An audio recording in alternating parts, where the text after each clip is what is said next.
It didn't go live. No worries. Here, it could wait a moment and then try again.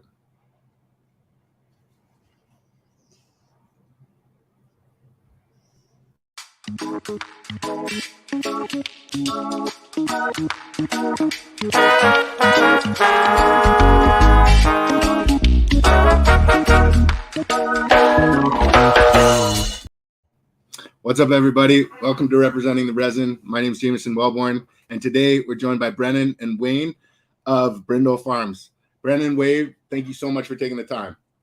Awesome. Thanks for having us. It's great to be here. So where are you joining us from today? We're in Souk, BC, which is on Vancouver Island. Right on. So you guys are a true legacy to legal transition story. You just reached the market with your products through Old Growth Collective, who's a connection that you've had from, back in legacy days. And there's a ton of stuff that I want to unpack there as people who, aren't just talking about it, but have actually done it and ran the gauntlet and gotten through. But before we start there, I want to learn a little bit more about you guys. So Brennan, I want to start with you. Can you tell me a little bit more about yourself, where you're from, where you grew up?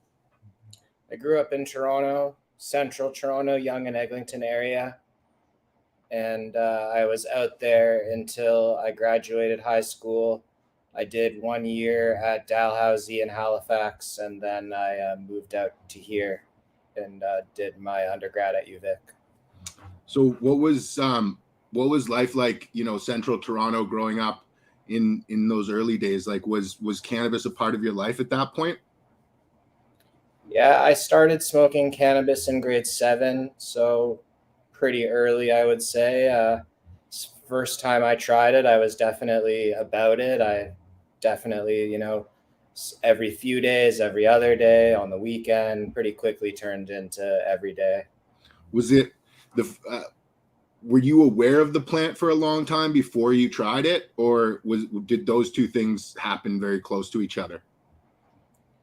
I think I had an awareness for a while before trying it, and wasn't until an opportunity presented itself that I kind of just figured, now's the time. Mm-hmm. And was it a memorable experience? Like, did you get high your first time? Oh yeah, I got baked my first time. It was great. That's awesome. So as you're finishing high school, you head out to Dalhousie. I actually went to Dalhousie as well. What was your mindset at that time? Like, were you chasing an occupation? Were you just kind of moving through life and enjoying your time? Where was your headspace? I had my mind in the commerce program at that point in time. And so, I was trying to, just get educated on running a business, entrepreneurship, that side of things. I really didn't like the huge school system at Dalhousie.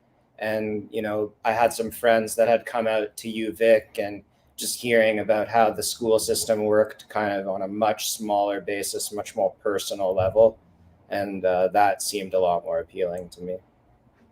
Did you take commerce with like a chosen business path in mind, or were you always entrepreneurial growing up? Yeah, my dad's ran businesses and, had a pretty successful business with many employees under him. So that was a really big inspiration for me growing up. And so did you have was it business in general, or was there a vocation or I didn't have a vocation. It was always like, I just want to learn this skill set and kind of figure out my place in my lane when the time comes. And, at that time, cannabis was definitely not on my radar as the entrepreneurial play. It was definitely a passion at that point and just a pastime. And I had always been rooted in a slightly medical use for insomnia. So I always kind of had my finger on the pulse of, how certain strains work well and certain strains don't work well. Well, I mean, let's talk about that a little bit. You say that you've got a medical use for insomnia. When did you realize that cannabis helped treat that issue for you? Really, from the beginning of my cannabis use, I noticed that, and it was a fun thing to do on the weekends, but my daily use was more so before bed. So did you found yourself at like a young age medically treating yourself almost without knowing it, kind of sneaking out late at night by yourself, just ultimately in order to go to sleep and get a better night's rest? Yeah, exactly. That's really cool. So after after high school, what was your cannabis use like in your first year of university out in Halifax? The local Halifax scene is definitely very, very not great. So had to really take advantage of my relationships that I had elsewhere. And yeah, I mean, that was a big factor of me leaving as well. Just, not feeling at home on that whole side of things. Absolutely. So were you a flower smoker at that point heading out to school? I think I had just taken the BHO plunge at that point. I just probably got my first hash mask to cut swing arm, and we were just starting to figure out the whole, blasting for yourself and finding things that yielded well enough to be worth the process. And So you actually were like already blasting and into that by your first year of university? yeah, So who like were you so then taking it back, like in high school, were you growing up in a scene where there was that culture where the older generation was teaching you these things like blasting and things like that, or were you seeking your information out more online and on in forums? yeah, it was all forums back then. It's like we were really kind of that BHO phase was just kicking off then, and the information was on the forums, and we kind of all found each other there and really kind of worked together to figure out what needed to be done. So when did you first open blast? Probably that same year, That same year, that if first year. not, yeah, it would have been around then. Yeah. And so after you had made the decision to move from Halifax out to Victoria, what was the first move? Like what was your first action when you got out to Vic? Like you got situated, did you start moving cannabis? What did that look like? We had just kind of gotten involved into the medical program. I was one of the first, under 18 patients admitted into the Toronto Compassion Center. And so that opened my eyes to the kind of patient side. And as I began getting involved in cultivation and brokering and those types of things, just seeing the, opportunistic side of this industry as well. Yeah. That's so before you were 18, you were part of the Compassion Project. Does that mean you were involved with that in Ontario? Yeah. Wow. That's really cool. And so like how did you reach out and go find that group through the forums and through your online exploration, or how did you come into contact with that group? Yeah, it was really just individuals on the forums who lived in Toronto who could kind of show us the pathway of at that point one could take advantage of dispensaries that had less strict membership policies and climb a ladder based on transferring memberships and trust you've built with the dispensary you're making the transfer from. Mm-hmm. And so in doing so, we got into the Toronto dispensary and as well into the Vancouver Island Compassion Center and Montreal as well. yeah, Montreal was the least strict, so that's kind of where we started with our memberships. Very cool. So I want to switch it over to Wayne right now, and because I know you guys connected in university in Victoria, so I want to take it back and learn a little bit about Wayne. So Wayne, why don't you tell us a little bit about yourself, where you're from, and where you grew up? I was also born in Ontario, just north of Toronto in Thornhill. Yeah, Brennan and I knew each other since we lived back then. We both went to a summer camp called Camp Walden, which is just like a sleepover camp focused on outdoor camping and that kind of thing. And we were in different age groups, but we have common friends and we were often associated with the same people. And so we maintained a friendship until we both came out here. I came to UBC also to study business and quickly switched to the arts and to history after realizing what was involved in a business degree, not really feeling up to it. But yeah, we both graduated. I graduated from UBC. And by the time I graduated, he was already living in Victoria and already having created the brand Brindle Farms, which was strictly a medical direct to patient style brand in its beginning. Not exactly a brand, but these guys were supporting a couple patients who really needed the product and gained a lot from it. There was one patient, not to name names, but he was experiencing seizures, and I experienced firsthand like the benefit of the BHO and oils that these guys were making for them. And I began to learn the processes. I had a definite passion for the plants from a young age as well. And these guys were growing pretty special genetics. They were associated with some of the old hats out here in BC, and like when you know the right people, there's a true heritage here of connoisseur level passion for the plants. There's the whole outdoor scene, there's the whole commercial scene that's focused on export, but there really is a passion here. And there's a group of people who are super focused on finding the best genetics. The Heavenly Days group is one of the biggest inspirations and, linked us to a lot of the genetics that, really invigorated our passion to try find new things and to try find special genetics.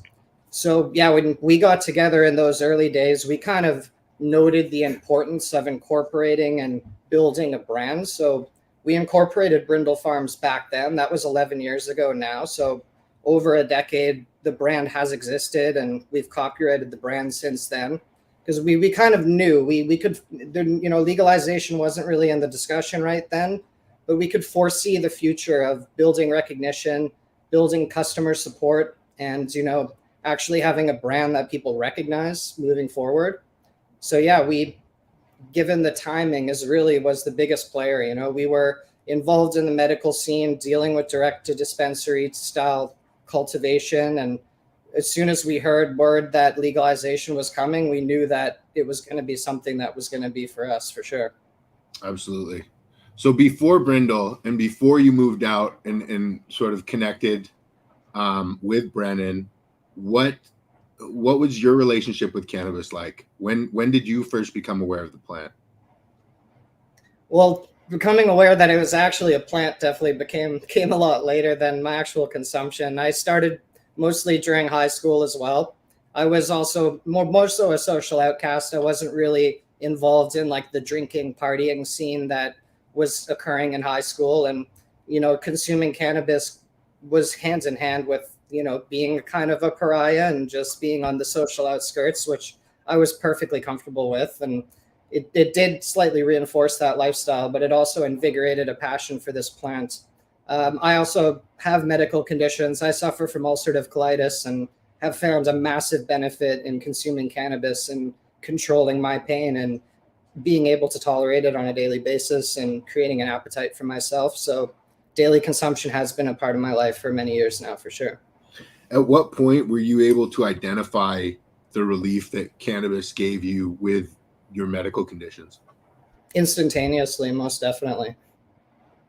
So, as a, first time in high school, you realize that you're getting massive relief from. Well, I should mention, I was consuming cannabis prior to my diagnosis. My diagnosis was only a few years ago, and I was already consuming cannabis on a daily basis. So it really helped me to tolerate it, and it really hasn't had much of an impact on my life, largely because of the cannabis intake that I have, for sure. Understood.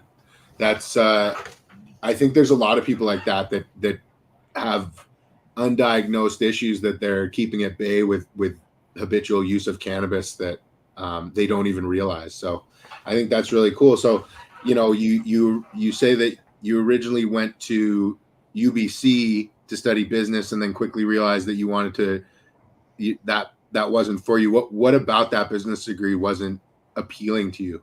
Specifically math, in all honesty. And, the degree to which they break down micro and macroeconomics, like, understandably is useful in the application of business, but I just felt that I wasn't, able to apply it in my life the way I foresaw my future going. And I really just enjoyed the interactions that took place in arts classes and history. So I lent my focus to that and definitely wanted to finish the degree. I saw value in that for sure. And so at what point did you connect with Brennan? Like, was it first year, second year, third year? What year of university was that connection? Yeah, so we were connecting with each other all throughout our time in BC. I was coming to visit him while he was still at UVic, and we would hang out. He was growing in a tent in his university apartment, so we would sneak in there and check out the plants and just oodle over them and just, anything to do with the industry. We were in like the Vicks and some of the really early dispensaries on Vancouver Island, so we would often like to go through them and see what they had and try and make hash from their flowers and that kind of thing. We were open blasting back then. That was kind of the only way to create oils for yourself. And we were refining that process as best we can. We bought a closed loop not that long after and evolved those processes. But yeah, we were definitely connected quite a lot through all of university. When it was mostly in my last year when these guys were already starting up the brands and actually creating large scale cultivation that I was coming out to apprentice. And then as soon as I graduated, I just rented a spot right here, got my own medical license, set up a cultivation space for myself, and worked with these guys to help forward the business. Awesome. Brendan, where's the name Brindle Farms come from?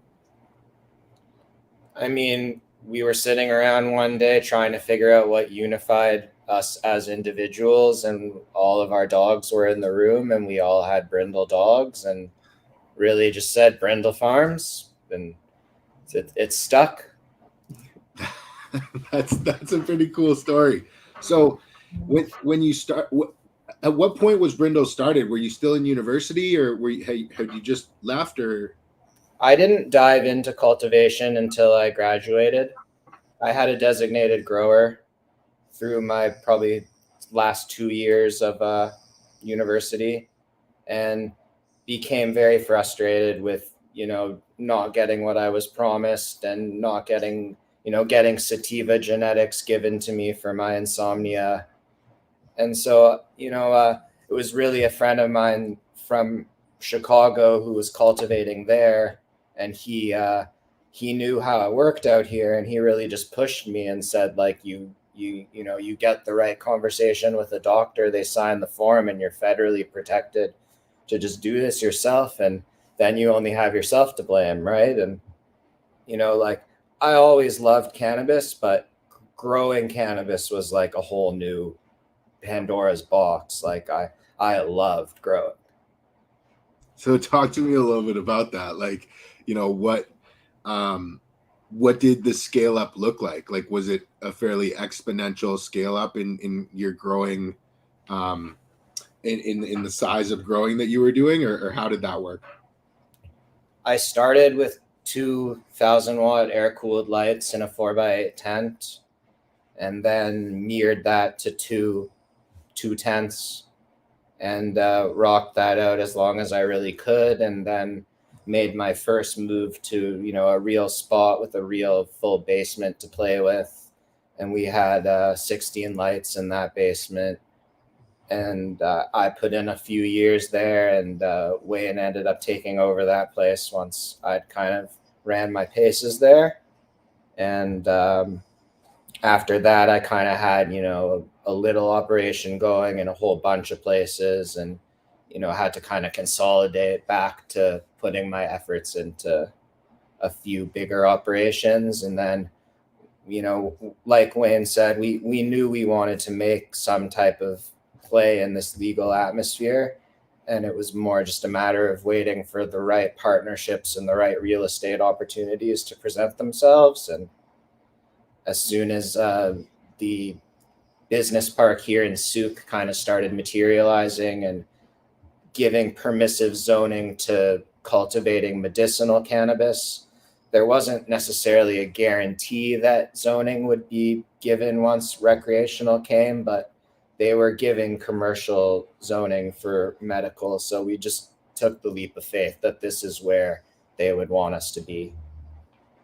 And so in doing so, we kind of got a good head start as far as building the Brindle Farms brand in a space with our ACMPR license that we transitioned into our micro. That's really cool that you had the foresight to look at it like that. And I think you did a really good job building your brand in the traditional market when it was thriving for those number of years prior to legalization. I wanted to ask, Wayne talked a little bit about the genetics and the crews that you were tied into. Can you talk a little bit about those genetics that you were running back then and the groups that you had access to and the varietals that they were providing? Yeah, I mean, the first person to ever really put me on and give me some good genetics to play with is Poncho. He kind of saw what I was doing as a small scale cultivator, growing random seeds, and said, here's some real shit. Let's see what you can do. And that was really what gave me an opportunity to see the quadruple A side of quality and really hone my skills as a gardener. And that kind of led me to meeting Heavenly Days, and we formed a really good early relationship. And he was really, really awesome to give us access to the Congolese, the sweet skunk, and we had a few others that came through there, but those two were kind of what put Wayne and I on the map back in the day as far as early flower cultivation and then live resin. Yeah, and as you mentioned briefly about the forums, like that was a pretty significant part of our come up story. Like we were on Overgrow, IC Mag, Toke City, very much so. Toke City was a big part of what helped us connect as well as connect to other people in the industry. And that's kind of a big part of what helped us build our cultivation experience, which I guess we'll get into in a bit. But with regards to genetics, we've really always looked south in terms of some of the breeders down there that have been inspirational to the cultivators down there, namely JBZ, obviously, as well as Swamp Boys. And, Top Dog has been a big part of our come up. And they're just guys who we respect and guys who really were integral players in the forum space, and really sharing information about the most prominent genetics and what make things special. And we were really looking to those underground sources for information to find inspiration in genetics. And we've been collecting seeds since those days, and we're still popping those seeds that we've got 10 years ago. And we often find ourselves coming back to those same three breeders for sure. Absolutely. So when you started looking through genetics and Brindle had been established, what was the first genetic varietal phenotype that you found of your own from your own selections that really stood out to you? Yeah, it was Sour Animal. So we did a lot of seed hunts. We did some work testing seeds for Chimera, just a lot of more experimental grade seeds, and just it wasn't until Sour Animal where like you could see from across the room that was a special plant. And yes, that one's from JBZ, Sour Diesel. It's a Sour Diesel cross, and that's like a big part of what lends to its hash ability. This was one of the first strains that really like showed us what live rosin could be. So yeah, it's a Sour Diesel to Animal Cookies cross. And so I want to go back because I know you're talking about live rosin there. At what point? Sorry, go ahead. I was going to say we'll get to that as a focus, but yeah. That's Sour Animal. I was just trying to say, like, I think there was 100 seeds, 100 phenotypes in that run, and that one stood out as like a very clear winner amongst every single other one. So we began to realize how rare those standout strains are for sure.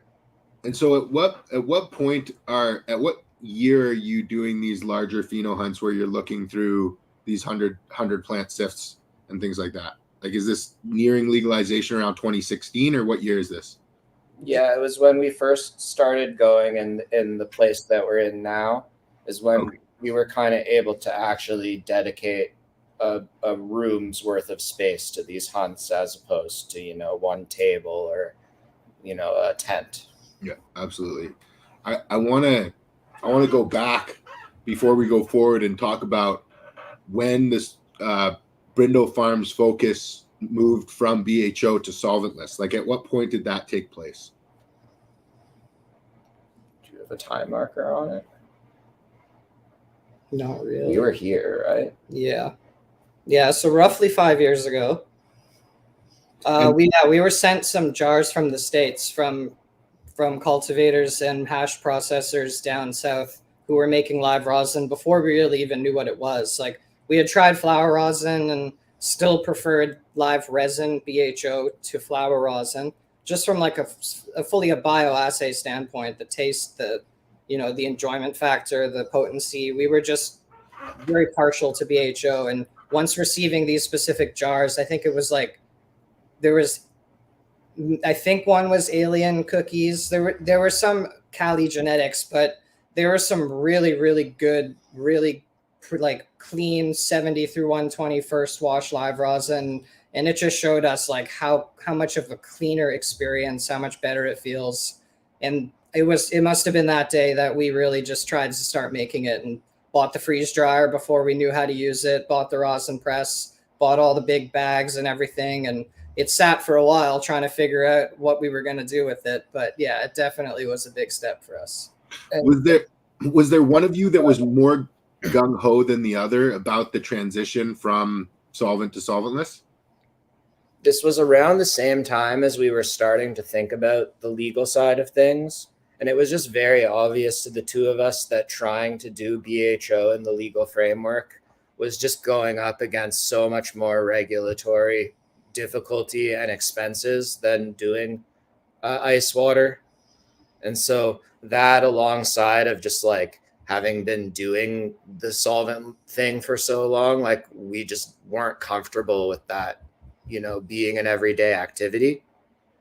And once we started making bubble hash, pressing rosin, it just was very obvious to us, like, this is fun. This is not dangerous. This is just actually an enjoyable activity from start to finish. And so I think we were kind of equally on board with it. We kind of shared in that experience of trying that live rosin for the first time and becoming just, it was impossible to deny that we discovered a higher grade than what we were used to before. Absolutely. Yeah, it was a tough pill to swallow, though, because not every genetic works for live rosin. Like, the genetic library that we had built focused a lot on long flowering sativas. Those are just not the strains that are really meant to, they just don't shine in a solventless extraction process. They produce unbelievable solvent-based extracts, but sometimes you'll get literally nothing back when you try wash some of these long flowering sativas. So we did kind of have to start at square one in terms of building our genetic library again, which we were focused on doing entirely from seed, which is when those large pheno hunts began. And yeah, like, just to step a little back in terms of this property, I think it's important to address. Right now we're located in the Souk Business Park. This used to be a logging yard, and an individual developed this yard. He's the owner of another cannabis brand here, and he developed this yard and created a specific zoning focused on the medical production of cannabis. So individuals who could come here, rent a space from the owner, and they could cultivate under medical license without worrying about repercussions. It was literally in the zoning. So he began to sell properties in this park, and they were under that zoning. It's a literal medical marijuana zoning. So we spoke to him. We were interested. We knew that we would be, comfortable getting multi-100 plant licenses under ACMPR on this property. We had 4 medical licenses at the same time here, and we knew it would be okay. And we were assured by the city, as well as the strata who manages this property, as well as the owners, that they would be pushing for any sort of zoning that's required come recreational, which they did follow through with. They created specific recreational zoning in this park. It's one of very few places in Canada that you're going to find zoning specifically created for the commercial production and processing of cannabis. It's very strict how it's laid out. It is kind of tough that you have to have architects involved. You have to have a very high level of standards when you're creating these businesses and these buildings. They're higher standards than Health Canada even has to do. Like, the first thing on a Health Canada license is you must appease local zoning laws. And here, the local zoning laws specified the use of architects and, you know, very, very strict rules in terms of water input, water output, drainage, waste, all of those things that you have to satisfy before Health Canada would even consider you. So we were very lucky to find this space, and it had a lot to do with encouraging us to move forward. We own this property, so we're not paying anyone rent, and that really incentivized us to move forward. You know, we run this business ourselves. We don't have employees, so with no rent and no overhead, it really makes it feasible for sure. At what point did you make that investment? Into the property? Yeah, to purchase the property. Well, yeah, we got a private mortgage on it, so you know we are paying it off slowly. My question to you is, at what point did you move in and start working out of the property? Like, was that early 2016? Yeah, it was like 2.5 years prior to recreational legalization. That's incredible, man. That's super cool that you guys had the foresight and identified those partners and kind of thought that through, because I think that a lot of people scrambled for a long time and didn't really go into it with a plan. And I think having a plan that far in advance, you know, really speaks to the thought that you put into it. So I commend you for that. And this was the first space that we really knew we were going to build it once and do it right. So there's not a single piece of wood in our grow. Ever since the medical days, you know, everything is done right. Plastic walls, epoxy floors, metal table supports, everything is done without cutting a single corner. And when it came time to actually move into the recreational space, we really didn't have to change that much, which spoke to our standards that we had employed since the beginning. Like, we were pretty much ready to make that transition without having to change much at all. Let's talk about your cultivation space. You know, you guys have been cultivating for many years. You know, Brennan, what was the evolution for you from, you know, single-ended, air-cooled, high-pressure sodium? Like, did you stick with HPS for many years? Were you an early transitioner to LED? What's your medium of choice? How'd that go? I'd say we're kind of still proponents of double-ended lighting for overall resin quality. And we made the move to double-ended lighting, I would say, pretty early in its technology, it being an option. We spent $1,200-$1,300 per light for Gavita lights, and remember how much that hurt, but we were really impressed by them. And so it was always, you know, looking at it kind of more mathematically and being able to raise more powerful lights higher, spread your lighting wider, use less fixtures, less overall power.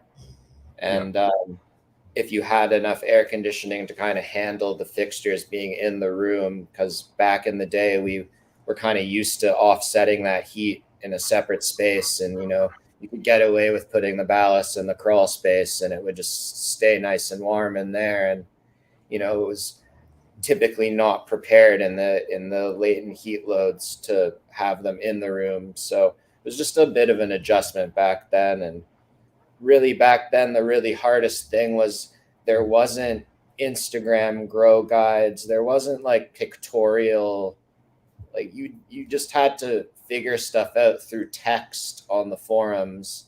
And it was a lot more difficult to figure out whose information was credible and whose information wasn't credible. And I think that's where Wayne and I's history degrees kind of really did serve us a lot of benefit in being able to decipher this information and just at least approach it in a very similar mindset.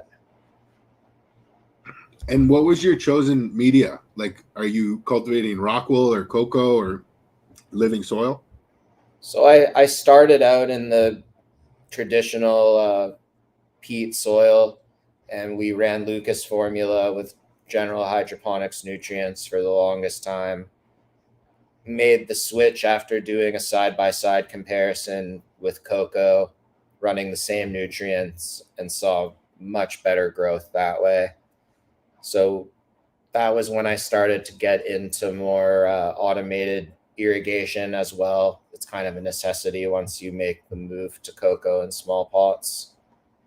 And wasn't until getting into cultivation here and thinking more of cultivating and compliance and how those things intersect together, that we've incorporated rock wool cubes. Just, it's a lot easier to move plants around and make no mess. And it's also a very clean start every time.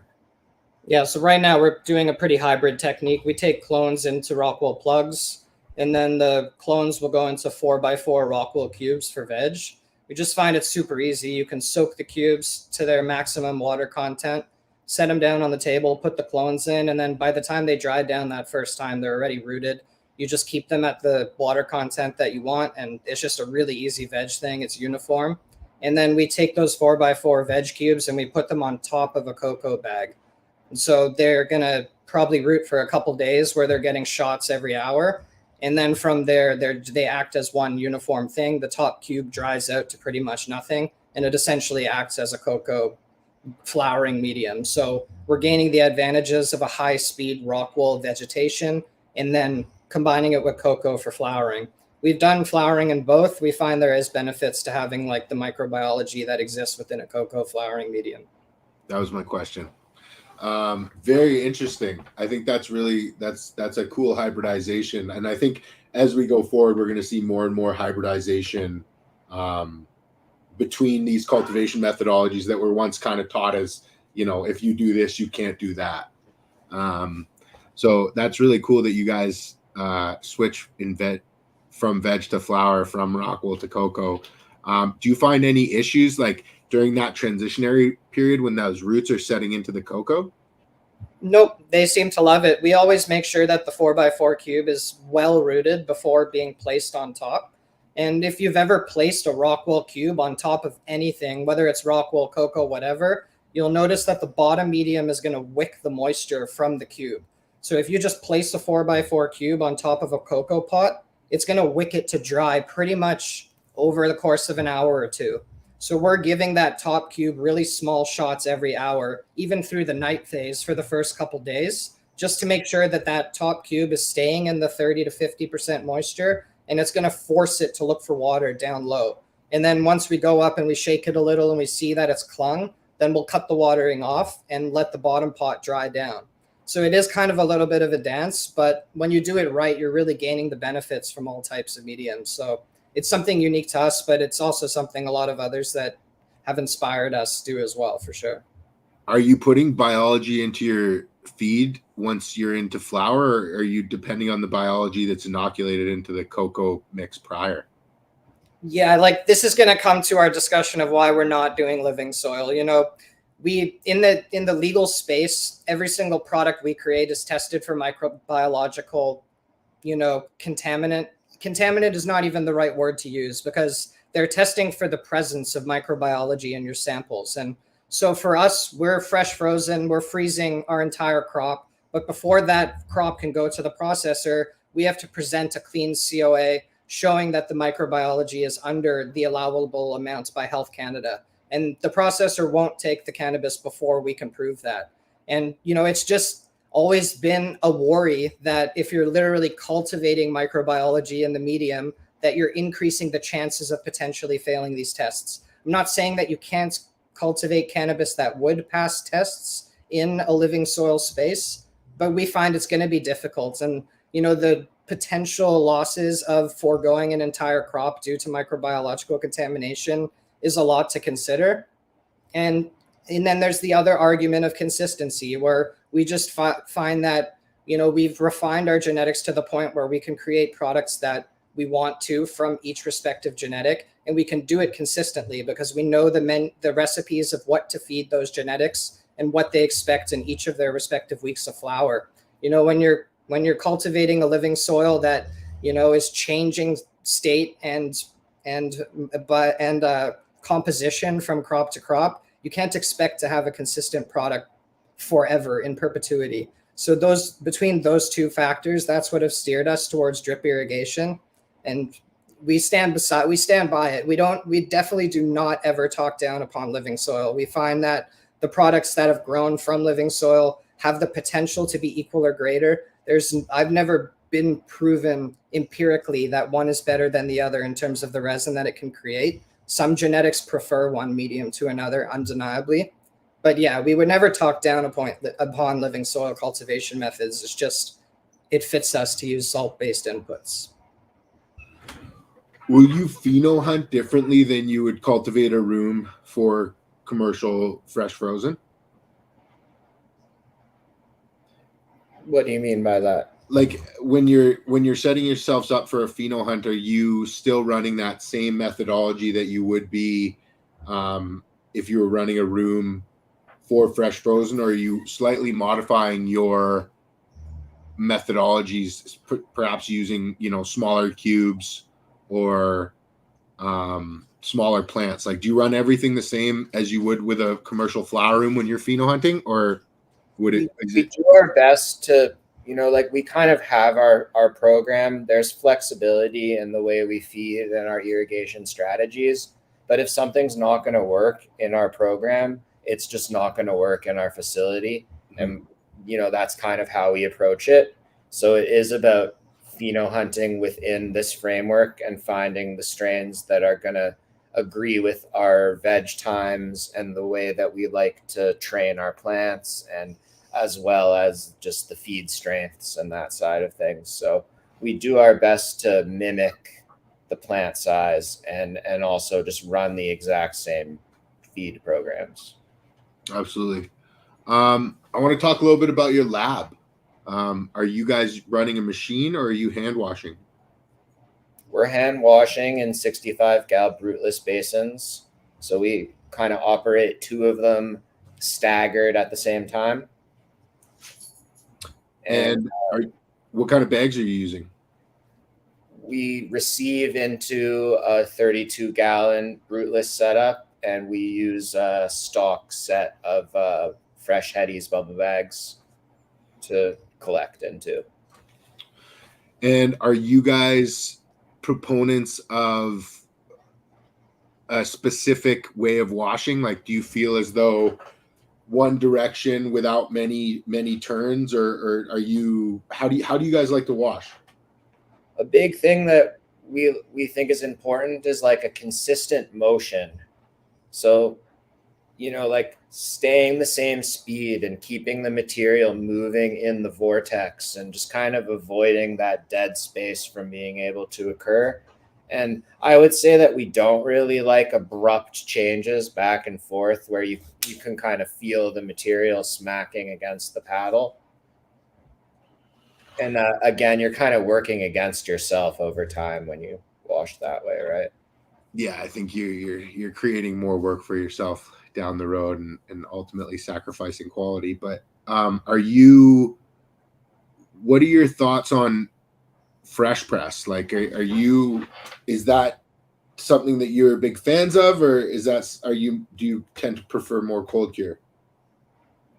On a personal level, we'll press for ourselves and we'll smoke it fresh off the press. But on a commercial standpoint, the stability of fresh press is obviously what brings it into question for us. We find that it's very rare that you'll find genetics that you press it fresh and leave it on the table and it doesn't butter. Like, it often requires some level of post-processing, whether it be whatever people do, cold cure, heat mat, anything, something to preserve the state we find is necessary. So yeah, anything we're putting into a jar on the recreational market has had its level of post-processing to make sure that it's going to stay wet and it's not going to dry out into a butter. I want to ask, is the bruteless wash vessels by specific choice, or are you open to commercial wash vessels? We are open to commercial wash vessels. At the time of kitting out this processing space, it was a long time ago, and equipment had to be approved through the quality assurance person. And it just, we had our working list and we watched the industry evolve a little past that list. We kind of, our decision to use the fresh Hetty's bubble bags is just staying true to the same bags we've always used.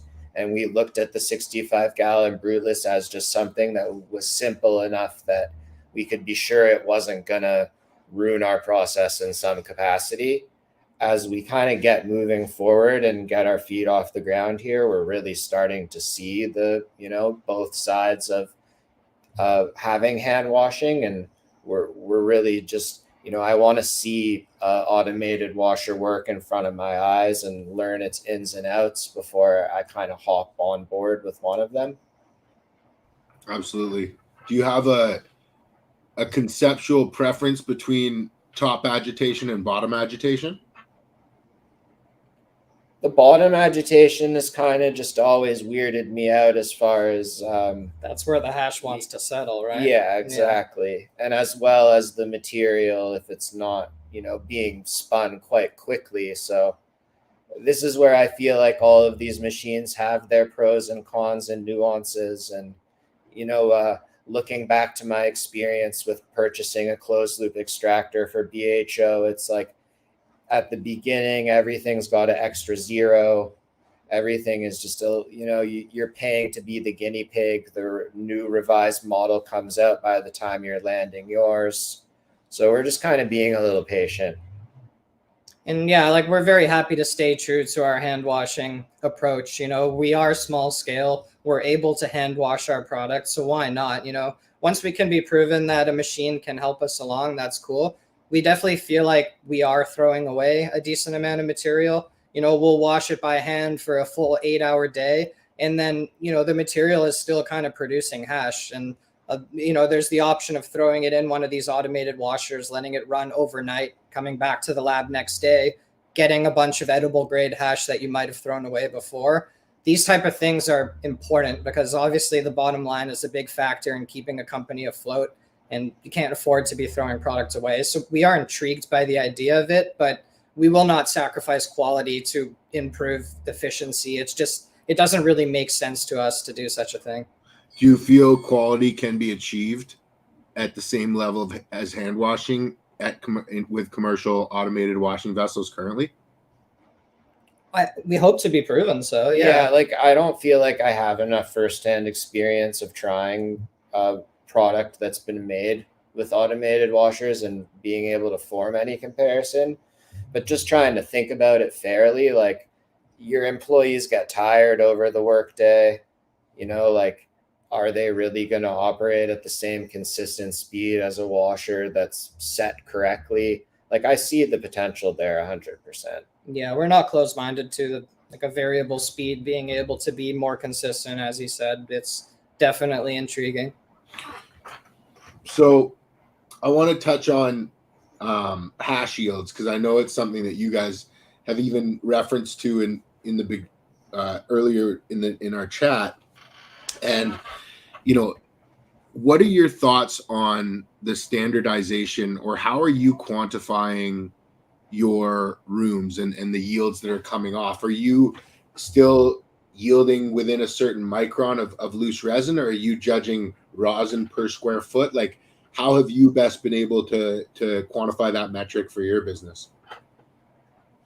I mean, it's kind of misleading when someone's going to make reference to getting such and such yield, and then you learn that a bunch of it is like total food grade product and stuff that we might not even be extracting, or at least not considering as usable product. So I think for Wayne and I, we have 2 SKUs making it to market from our product. We're doing vape cartridges as well as just a single grams. And so I kind of consider anything that can make it into those 2 SKUs as part of my overall percentage. And then everything else is kind of ignored. Do you feel as though we're gonna be able to come together as an industry in solventless and figure out a better way to quantify these yields and communicate with each other? Or do you feel that that's a fool's errand and that more than likely we're just going to have to figure it out ourselves like we have been? Yeah, I mean, everybody has their own reason to manipulate that side of the coin to fit their narrative, whatever they're trying to prove at the time. So it is a difficult thing to put into, some type of empirical, factual measurement. But as we start to see genetics being marketed and seeds being sold with advertised yields with them, like it really brings to question, like what is that yield referring to? Absolutely. Absolutely. Back to preferences. Are you guys more melt smokers or rosin smokers? Definitely rosin smokers over here for sure. Yeah, like chasing the dragon of getting the melt to the quality where it's truly an enjoyable product to consume. I mean, my hat's off to those that are about that life, but I think for Wayne and I, we're just kind of about creating the terpiest, most potent, clean product on a consistent basis. And we're able to kind of maximize our output of that product using rosin. And we've built our washing program around trying to get the most amount out in the first wash to kind of have the terpiest pull at the greatest amount, and that's what we're putting out as our grams of rosin. What's your thought there to kind of, when you say get the most out on the first wash and have the terpiest pull, is it that the second pull has, less desirable glands and that the first pull is going to have a higher terpene content? I think it's a little bit of that, and it's also just that you've had to rinse water over that material more times to get to that second wash end result. And in doing so, you're stripping that resin from its volatile compounds. And what Wayne and I have noticed is, the difference from first to second to third to fourth, it's very strain dependent. With some strains, it's a very obvious step down. With other strains, it's a very subtle step down. And so there's a lot of discretion of the extractor of, how do you combine things to make the highest quality product in the end. And we've definitely noticed that there is, no matter what, like a step down as far as flavor and potency, wash to wash to wash. Interesting. Has that been across the board with all cultivars that you've experimented with? Well, like some will produce very high grade consumable hash for 3-4 washes, whereas in it might be like a consistent amount that comes out in the first 3 washes, whereas other strains will get a massive amount in the first wash that drops off extremely heavily by the second. And for something like the latter, we would never include the second and the first. But for something like the first example, where the first 4 washes are quite consistent, it might just make sense to combine the first 2 or 3 to create a consistent product. But again, it's based on our discretion to make sure that what we're putting in a jar is unadulterated. We're only putting the 70, 90, 120 in the jar. We're discluding the 160 and the 45, which a lot of people are, understanding that full spec is a good thing when they include 45 and 160. We don't believe that it is. We stand behind just putting the 70, 90, and 120. And that's, we just like, it's going to be each strain's different for sure. Like sometimes we're including the first and second in the jars. Sometimes it's literally just the first wash of a 10-minute wash. And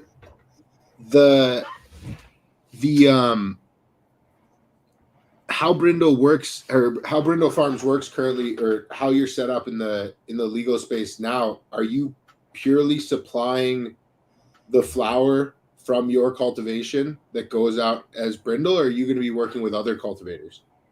No, everything that has the brand Brindle Farms on it, we pheno hunted it, we grew it, we made that hash and put it in a package with the help of the guys at Old Growth Collective. But we're minority owners in that processor. We go there, we put on our suits and we make the hash, we press the hash, and they help us put it into a jar and help us put it out to market. But realistically, we're involved in every single part of the process from beginning to end. So we definitely do not license our brand or our genetics to anyone else. And we take pride in touching every single plant as it grows every single day, for sure.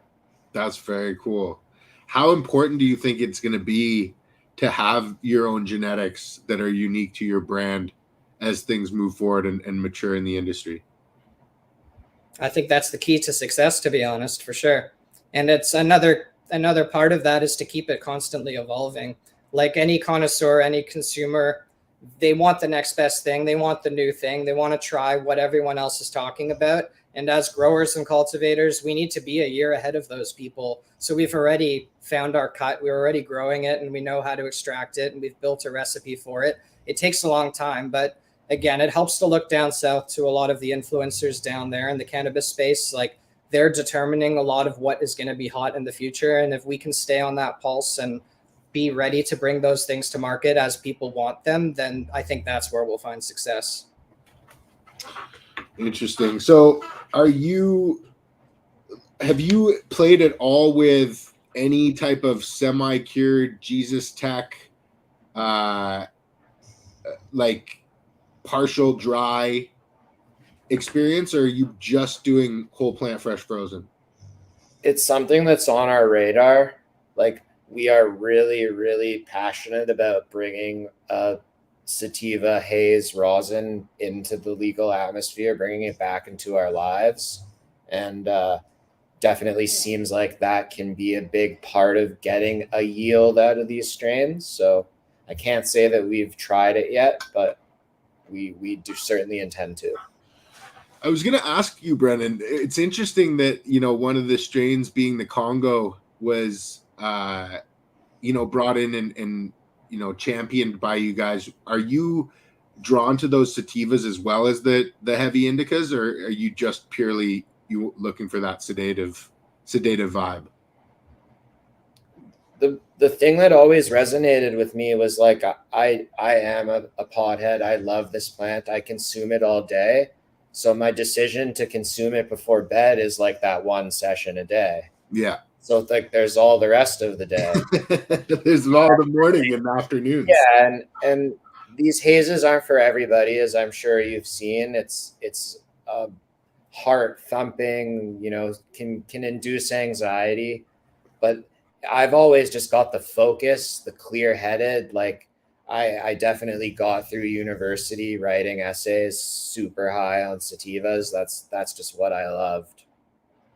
Yeah, and just the complexity of the flavors, the uniqueness, it's something special. It's truly like when you open a jar and can make people like impressed and wowed, not offended, not off-put, but pleased, like a candy. And those flavors are just not quite found in the indica dominant sedative family of flavors. And yeah, we definitely have a passion for sativas, absolutely. Do you feel like with breeding we're going to be able to bring down those flower times but still maintain those profiles and effects, or do you feel that there's an inherent trade-off that happens when you're shortening up those flower times, that you're not able to get those really interesting, almost psychoactive effects? Yeah, the flowering time is not what intimidates us. We grow a pretty standard 12-week flowering time.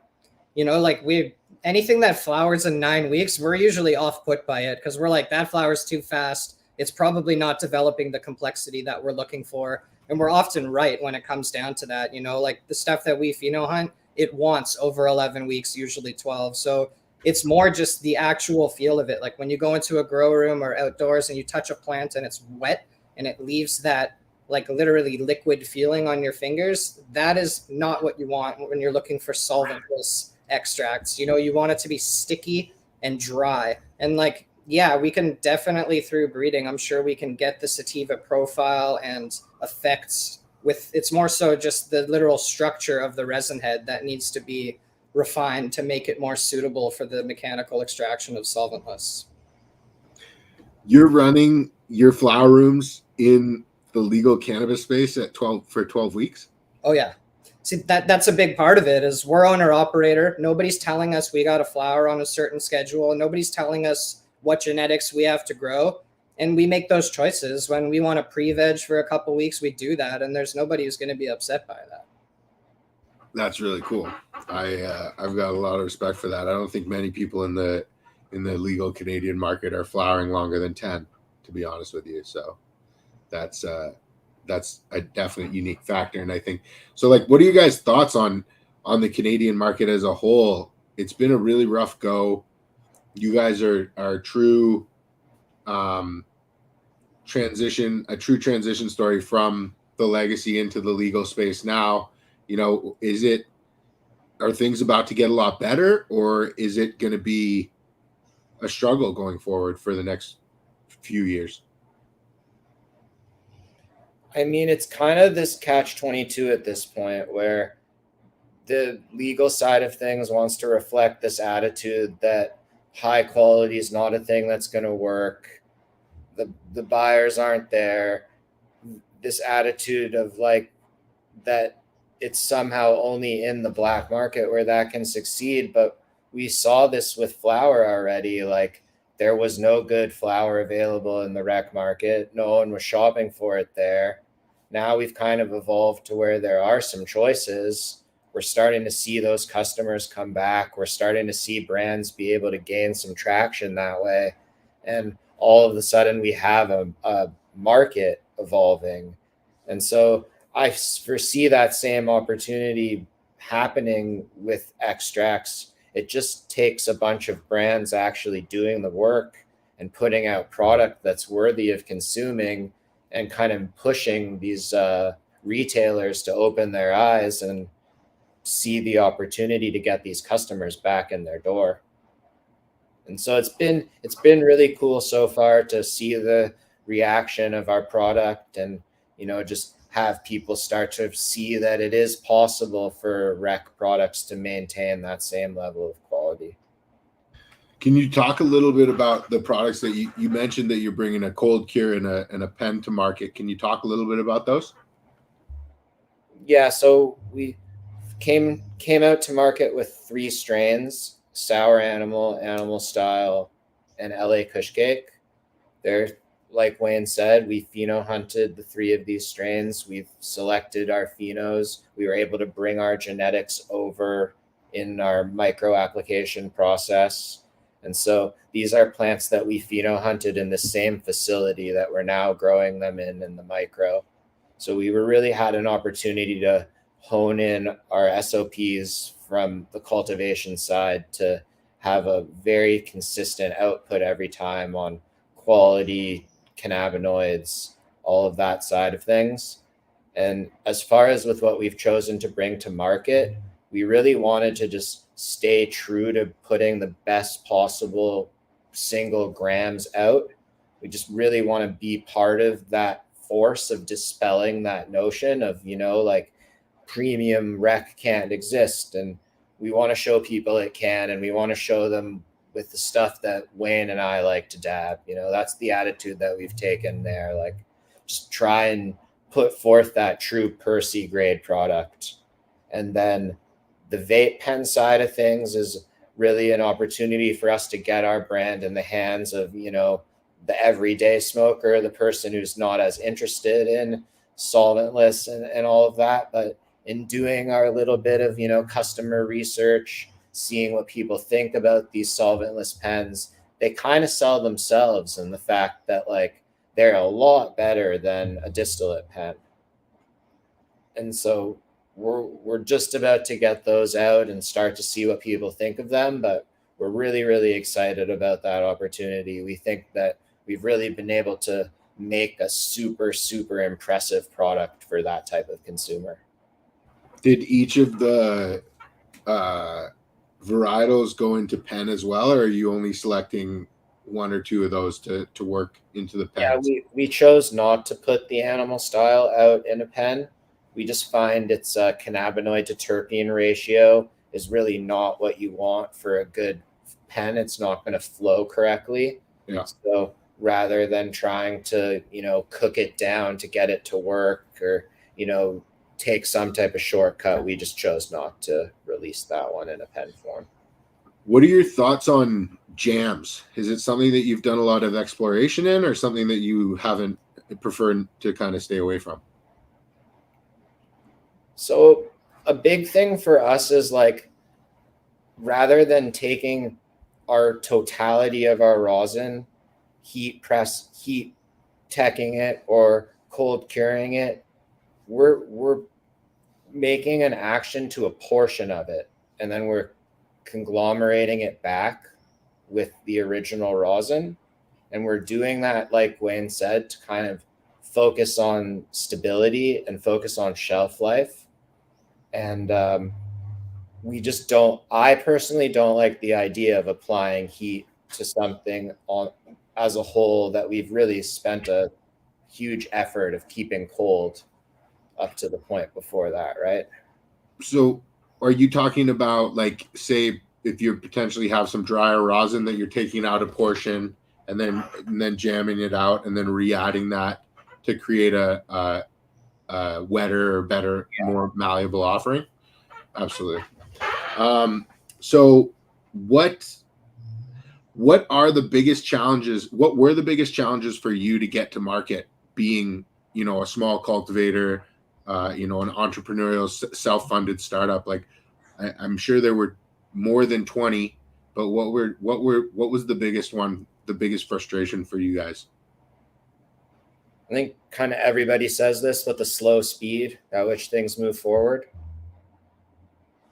Yeah, everything takes time. We were lucky enough to be growing under medical licensing at the time.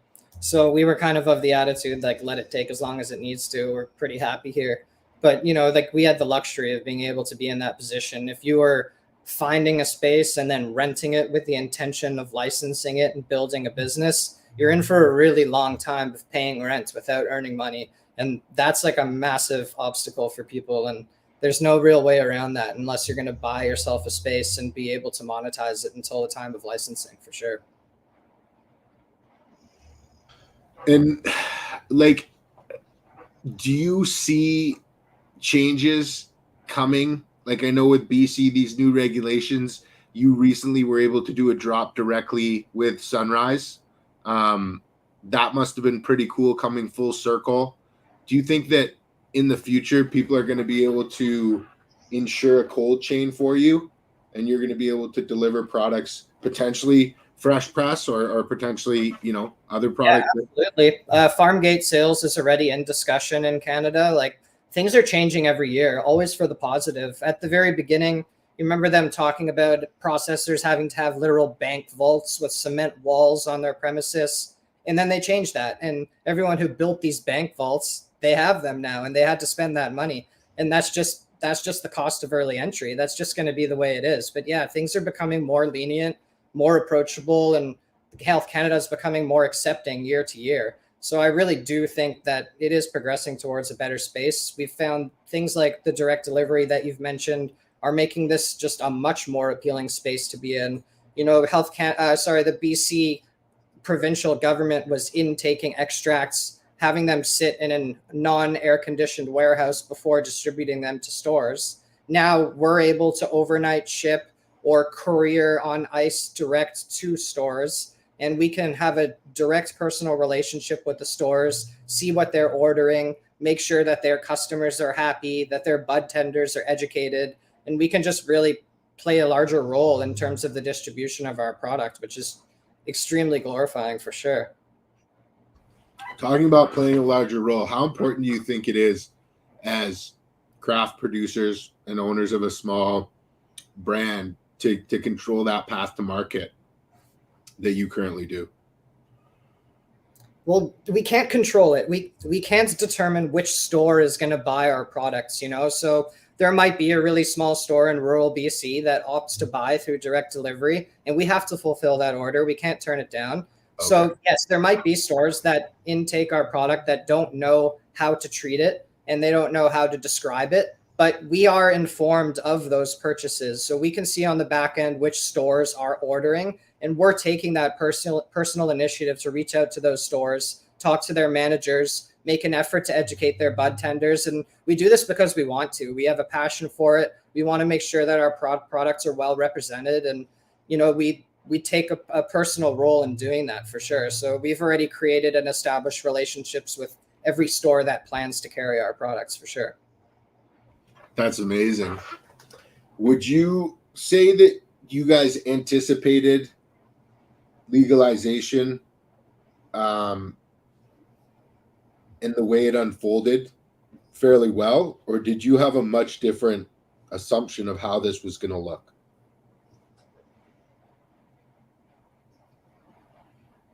I don't know if we had anything that the same thing. Like, we've been to California like twice. He's been to Colorado once. We don't have like the most exposure to legal markets in general. Our experience of going into dispensaries has always been kind of hush hush. Like, a lot of the time you're going into a back office at a desk and dealing with people in the corner. Like, that was our experience of it. Going to California, you have the big flashy stores and all the brands and marketing. And it's still a baby in Canada. It's still developing, like, we're really restricted in terms of our packaging, in terms of the marketing, in terms of imagery that we can use and advertising that we can do. And it would be fun to explore those options as they become allowable, but we need to be really careful in terms of doing things by the book and making sure that we follow those rules for sure.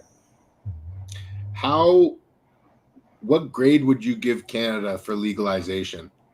Like, would you give them a passing grade? Would you give them an A plus? Like, what, as far as, how they did bringing this into a federal legalization, do you think they did a good job? I mean, I think one of the really big things is that they created this program on a federal level, and a lot of it fell onto a municipal level to put into action. And they didn't give any guidance on a municipal level. So they expect these small towns or these overburdened, huge municipalities to have time or energy to develop these rule sets, to then be responsible for having developed these rule sets. And really what we experienced at the beginning was like, no one wanted to stick their neck out and do anything, because they're like, we're just more comfortable dragging our feet and not having any opportunity for anything to go wrong in this space in the municipalities. And so we've seen a lot of change there. We're starting to at least see like workable models that have proven to at least create, the right liabilities and the right assurances in place. Like here, like we had to satisfy a lot of hoops, but in the end, they all kind of came from a reason of safety. And I kind of see that as the model moving forward, at least for the foreseeable future. And in saying that, from a cultivator's point of view, it's really just about determining like, what is the bare minimum to satisfy these regulations and still have a sound complex, but not go over the top just to satisfy the rule sets. The way that Health Canada made the rules is very vague. They don't specify exactly what building material meets their rule sets. They just say it has to meet these following specs, and some of their descriptions of specs leave you, open to interpret it to, does a black and white poly on the wall meet the specs? Like it's hard to say. No one's really tried to figure out where the bottom is. And I think in learning this, we'll start to see what it takes as far as a facility to get it into the system. And hopefully our experience will start to encourage others to at least see the possibility of an existence on the other side. Yeah, I think it's going to take trailblazers like yourselves. I think it's going to take legacy brands pulling legacy producers or legacy consumers into those stores. I mean, I think something that you said that resonated with me was, this constant drivel that from new industry participants on the legal side saying that this whole quality thing isn't going to cut the cheese anymore, and that we got to do a marketing campaign and we got to package the mids up. And I think that having 12-week varietals in stores and available is really what's going to drive those discerning consumers in. I mean, we just had Slurm on, and I said the same thing, knowing that I can go grab something from your wash bin at the dispensary down the street changes the way I look at that dispensary if I'm out of rosin for the day or the week or the hour. So I think that having those options is going to pull individuals out of the woodwork that the Deloittes and other accounting firms of the world maybe didn't count in their projections and market assumptions. Right. And these stores need stories to tell. The stores are just as excited about this as we are, because they get to carry our product and tell our story. When you walk into a store and someone asks, what do you guys think is good? And the bud tender has Aurora or Afria to choose between, and that's all they can tell their customer about. It's not very exciting, but when you have true craft stories and products that come from cultivators who are passionate about the products and have been in that store to introduce themselves and tell that story, the stores are excited about it, and speaking on that Canadian legalization assessment, like, we're extremely excited. We can't be thankful enough for the opportunity to do this. In the end of the day, we had a brand prior to legalization. Health Canada is well aware of our history and what we do now, and they're supportive of it. They want to be bringing people from the legacy market into this new industry. They realize that we are essentially the backbone of bringing the customers who supported the legacy market into the recreational market. And so they're super supportive. Like a lot of the stores that we're working with now, like Sunrise, we worked with 8 to 10 years ago in an entirely different framework. And both of us on completely different levels have come to the recreational space, and we're serving the same customers that we did 8 to 10 years ago. And that's just super cool. So I think just to live in a country that we have that opportunity, we're super blessed. And I think to ignore that opportunity is ignorant. Like, we want to build a brand that we're proud of. We want to build something with value. We want to build something we can tell our kids and friends about. And we're lucky to live in a country that we can do that.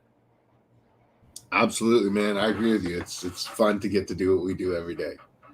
I want to ask you about advice that you have for individuals who are following in your footsteps, who maybe have smaller brands with smaller footprints in the legacy space, who are looking to get and to make that breakthrough. What pieces of advice do you have for those individuals to maybe save some of the heartbreak that you've experienced along the way? Well, I'd say first step is to just give it a try, and that you don't really need consultants off the bat.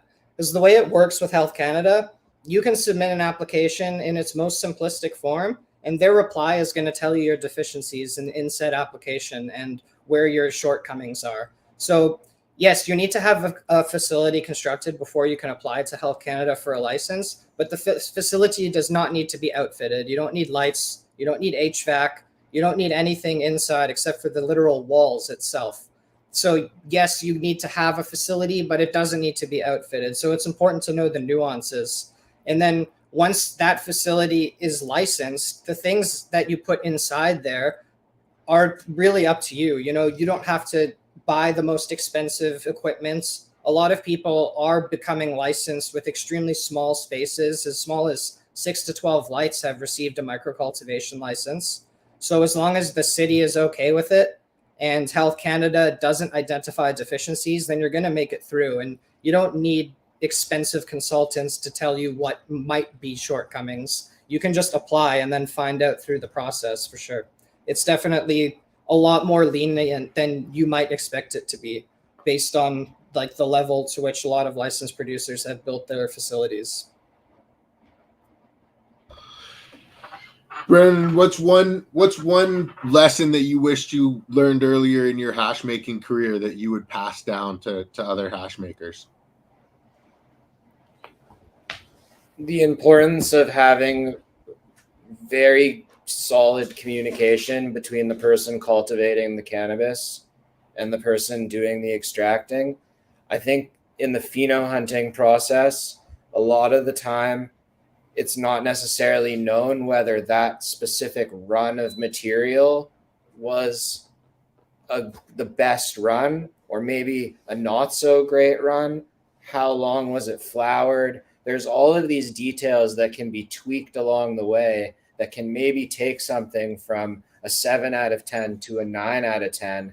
And you might just accept that product or that pheno as being a 7 out of 10 if you're not aware of all of these nuances on the cultivation side. So I think that's really where we've been able to find plants we consider keepers, is after they intrigue us from a terpene point of view or an effect point of view, and we really put in the work over time of cultivating them over and over again under slightly different processes until we figure out, is it a strain that likes heavy lighting? Is it a strain that likes lower lighting?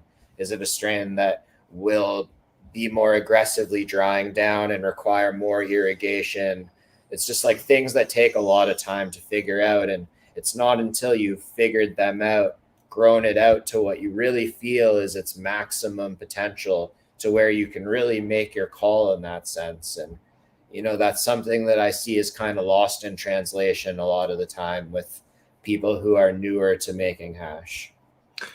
Yeah, I mean, it's something that I've talked about where, you know, if you don't have a good eye, there could be amazing plants right in front of you, and you're not going to select them, you're not going to grab them, you're not going to keep them, you're not going to save them. So I think that, you know, that all comes with experience, and definitely something that you have. And you're not going to find a keeper in every pack. 100%. That's a big thing. Just like be prepared to just scrap them all and we'll go on to the next one. Yeah, 100%. I wanted to talk about the 3 plants you brought to market. We touched on their names, but we didn't really touch on their flavor profiles. You selected these from seed, so I'm sure that these all are pretty unique in their flavor profiles to your selection. So can you take us through those 3 varietals and touch on the flavor notes that you get from those 3? Yeah, so the LA Kush Cake is a cross of wedding cake to Kush Mints. And it's a pretty interesting strain in that I feel like over the course of time of us having it and its just reactivity to different crop cycles, it has a tendency to lean in either direction of its parents. You can get the really creamy wedding cake side of things to come out of it. And then on other crop cycles, you'll really get the more spicy Bubba influence of the Kush Mints coming out. And so that's kind of always been our nighttime strain. That one's just got potency all over it. When we originally did our pheno hunt, we were still flower smokers, you know, was a part of our decision making at that point in time. And I remember the first time Wayne and I smoked that one up, like we both just went home and took naps on our own accord. And the animal style is a cross from Swamp Boys, who we've both met on different occasions. They're super awesome dudes. We love that we're able to bring one of their strains to market with kind of their full support of doing so. And it's a cross of animal cookies to GMO TK skunk. And the GMO is on the male side of the cross that came to be here. And we had a lot of phenos in that hunt that leaned more to the animal cookie side, but they just didn't really have a commercial production, and the resin quality wasn't really there from the rosin side. And so we picked kind of the most GMO dominant one that we found in that pack. And it really still has a huge influence from the animal cookies side. So they come together really, really in an interesting way, because they're both kind of spicy, you know, deep flavors. So they blend together as opposed to combating each other really well.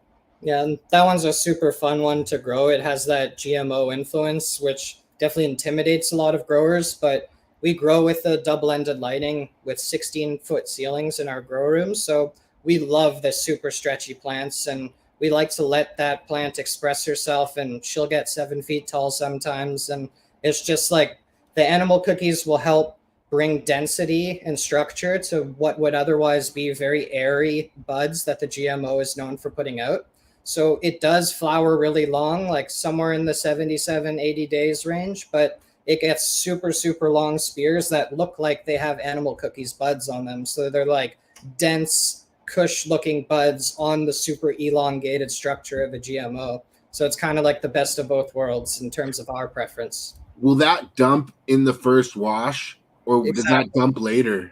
No, that's a super, super dry to the feel one, and we'll get 80% of our yields in the first wash. Wow. And then that's followed up by much smaller, much lower quality washes to follow.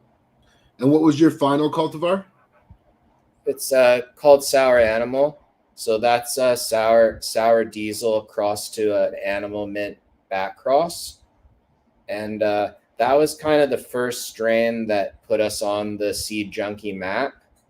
And we were growing or pheno hunting 4-hash at this point. So, you know, we'd have our 1 or 2 of every plant. It was 1 of each on that pheno hunt. And, you know, I remember when it came time to extract that plant, I said to Wayne, I bet you this one does twice as much as all the other ones do. And we were just lucky enough that when we stuck our noses in that bag, not only was it like a good yield, but it was just such a complex, insane representation of the plant. It really was the first time where we felt like it just did it justice in the same way that be it like live resin could do, as far as, you know, bringing you that experience of being around the plant while it's still alive.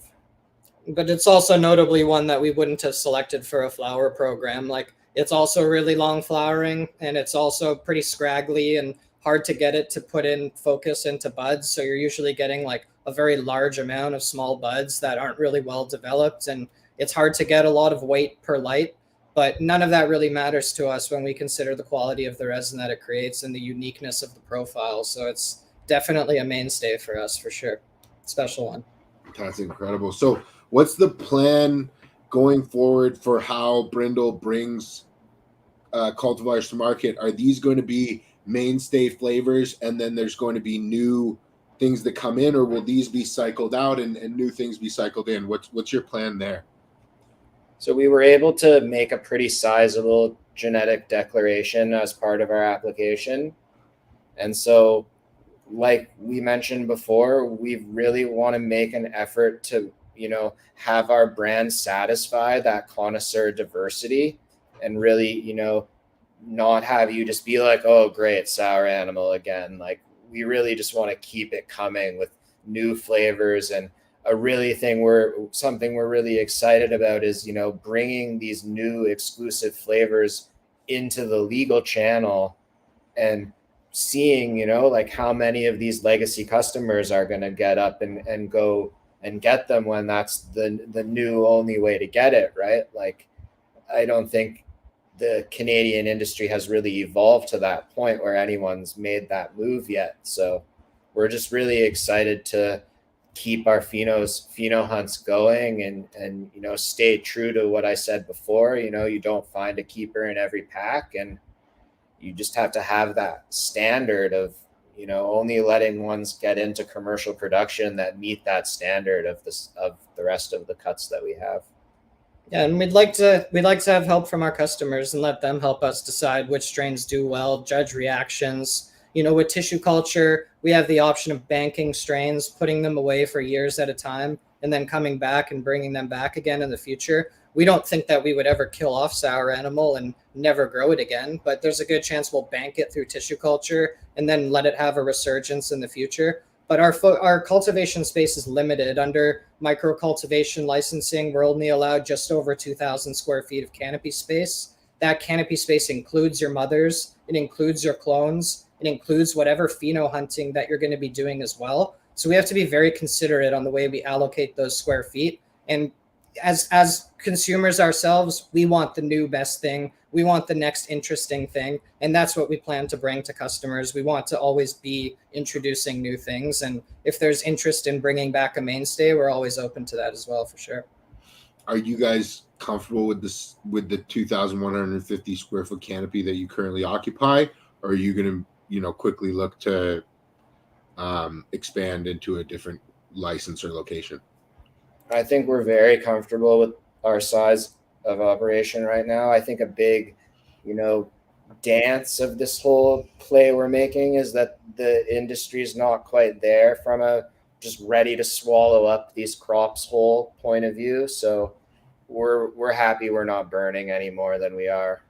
Yeah. Yeah, we need to stay true to our mentality of growing each plant ourselves and extracting it ourselves. We do have the potential for expansion, but we can't grow fields of weed and do it without employees and have a hands-on approach to every single plant and then make the hash ourselves. And those aren't things we might have to always be doing 10, 20 years down the line. But as we build this brand, it's really important to us that we take a hands-on approach to every single product we put out, and we can't let quality be sacrificed by expansion.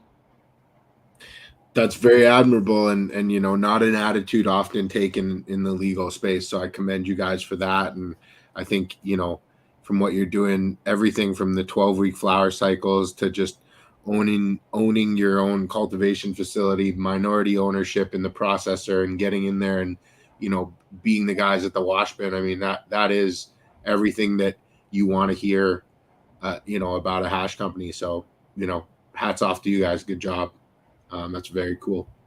I wanted to kind of give you guys the opportunity, and I know you had mentioned that a lot of it was self-taught and through the forums, but you know, opportunity to shout out anybody or any individuals or groups that, you know, really helped you along your way. I know you had mentioned Heavenly Days. Were there any other groups that you wanted to shout out right now?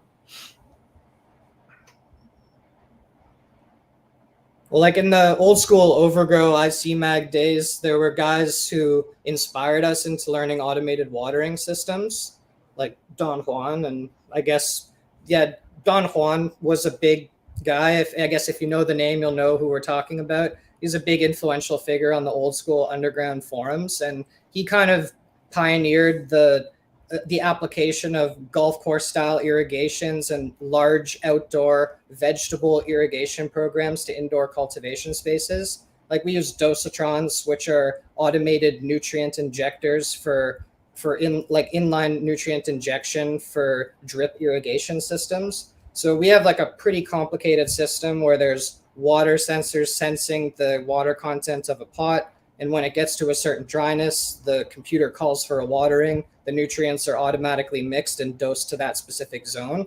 And those are like the things that are giving us the ability to attend to plants. So I'd say those early forum influences with regards to understanding drip irrigation were a massive influence in terms of our progression. Awesome, man. Yeah, I'd say Bubble Man was very big in terms of getting solventless hash into our minds and really understanding the importance of the 99% dry sift and isolating heads and understanding the science of that. So we're super thankful to him for not only this platform, but also for spreading that knowledge. I think that was super impactful.